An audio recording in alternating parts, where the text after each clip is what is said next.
Урматтуу Москва шаарында мекендештер, эгерде сиздердин документтериңиздердин мөөнөтү бүтүп, Москва Казакстан кирди чыкты кылууга тажрыйба алуу айдоочуларды издеп жаткан болсоңуздар, анда мен сиздерге Бакыт агамды сунуштайм. Бакыт агам сиздерге жолго чыгуучу документтериңиздерге жардам берет. Регистрацияңыз бүтүп калса жасап берет. Баса регистрация жасап бергенде келгениңизде жасап бербейт.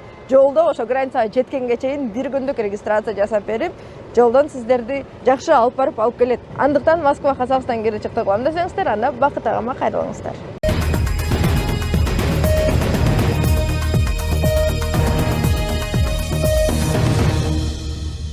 Саламатсыздарбы? Эфирде жаңылыктар түрмөгү официалдуу МВД Россия сайтынан алынган жаңылыктар менен тааныштырабыз. Санкт-Петербургда аял киши кармалды. Санкт-Петербургда эмгек мигранттарын мыйзамсыз легалдаштырганы үчүн Россиянын Ички иштер министрлигинин УЕБ, ИПК экономикалык коопсуздук жана коррупцияга каршы күрөшүү башкармалыгы кызматкерлери эмгек мигранттарын легалдаштыруу боюнча бир нече коммерциялык уюмдардын мыйзамсыз иштерине бөгөт коюшту. 2023 жылдан баштап чет өлкөлүктөргө жана алардын иш берүүчүлөрүнө жалган документтерди дарыздөө боюнча кызматтар көрсөтүлүп жатканы алдын ала белгиленген. Анда мигранттардын жумушка орношкон жерлери жана убактылуу жашап жатканы тууралуу так эмес маалыматтар көрсөтүлгөн. Ошол эле учурда криминалдык схемага катышкан уюмдар башка мамлекеттердин жарандарына салыктарды жана социалдык төлөмдөрдү эсептешкен эмес, деп жазган Россиянын Ички иштер министрлигинин расмий өкүлү Ирина Волк өзүнүн сот каналында. Ал бул схеманын бирден бир максаты чет өлкөлүк жарандардын Россия Федерациясынын аймагында болушун жана эмгек ишмердүүлүгүн мыйзамдаштыруу болгонун белгиледи. Өткөн жылы ушундай жол менен 900гө жакын чет өлкөлүк жаран каттоо эсебине коюу үчүн жалган документтерди алганы такталды.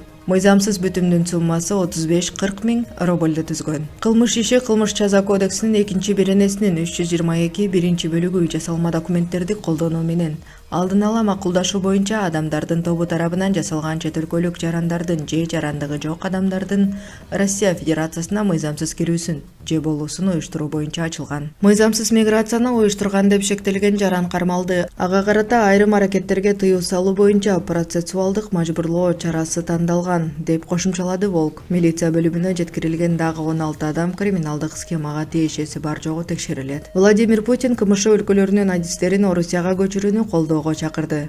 Дүйнөдөгү кескин өзгөрүүлөр өлкөнүн өнүгүү стратегиясын иштеп чыгууда эске алынышы зарыл. Бул тууралуу Владимир Путин стратегиялык демилгелер агенттигинин байкоочу кеңешинин жыйынында айтты. Ал чакан шаарлардын жашоо сапатын жакшыртуудан технологиялык лидерликке чейин дээрлик бардык тармактарда жаңы ыкмаларды колдонууга чакырды. Акыркы тапшырманы аткарууга чет өлкөдөн жогорку квалификациялуу адистерди тартуу жардам берет. Алар ошондой эле биздин баалуулуктарды бөлүшкөн бардык Россияда күтүп жатабыз. Жаңы жерге көчүүнү жана адаптациялоону жеңилдетүү үчүн атайын долбоордук кеңсе түзүлөт. Александр Вино штабтын алкагында чет өлкөлүк жарандардын натыйжалуу навигациясы үчүн идеалдуу колдонуучу жолу түзүлөт.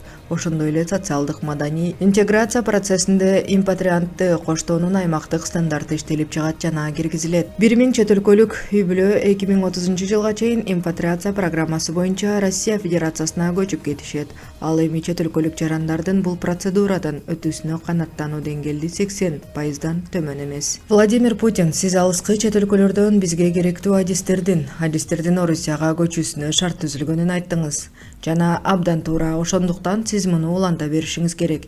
Бирок Ички иштер министрлиги менен бирге туруктуу жашоо үчүн Россияга көчүп келиши Кыргыз Республикасынын негизги этникалык топтордун өкүлдөрү жөнүндө сөз болуп жатат. Айрыкча КМШ өлкөлөрү жөнүндө унутпашыбыз керек. Мен эмнени айтып жатканымды түшүнөм. Албетте бул сиздин негизги милдетиңиз эмес. Баарынан мурда тиешелүү ведомстволор муну чечиши керек. Биз азыр бул ишти кошумча уюштурабыз. Бирок Асияда бул жерде катардагы жоокер болуп, биздин экономикага бүтүндөй өлкөбүзгө керек болгон жер которгондор үчүн критерийлерди иштеп чыгууга катышышын каалаймын, деп жазышты колдоочулар. Кабарлар официалдуу МВД Россия сайтынан алынды.